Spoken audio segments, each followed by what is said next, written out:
The Ukrainian armed forces have been actively preparing at home and abroad for a big push. New units are being trained for a major counter-offensive. But big questions remain over where and when. Some politicians and military experts predict a strike towards the Sea of Azov, potentially splitting occupied areas while cutting routes to Crimea.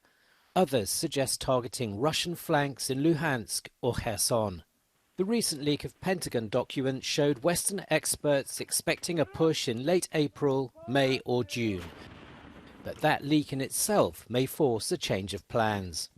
The Russians now know how deep and with what means the American intelligence services can look into the Russian planning and Russian command and control structure. And they might adjust, for example, their codes or their encryption to prevent that.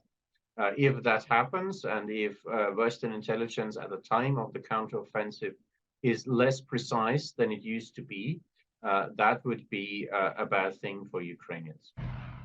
Russia's strengthening its defences along the entire 800-kilometre front line.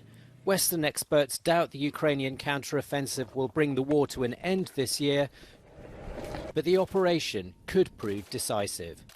If they've achieved significant success, then I think they'll be in a position to force the Russians to the table and perhaps extract some kind of concessions, particularly if Crimea is threatened. Putin really won't want to lose Crimea. But if the Ukrainians haven't achieved much success, then I think they'll be facing a lot more pressure from their allies, who are really at the limit, I think, now, or approaching the limit of what they're willing to give in terms of assistance and equipment.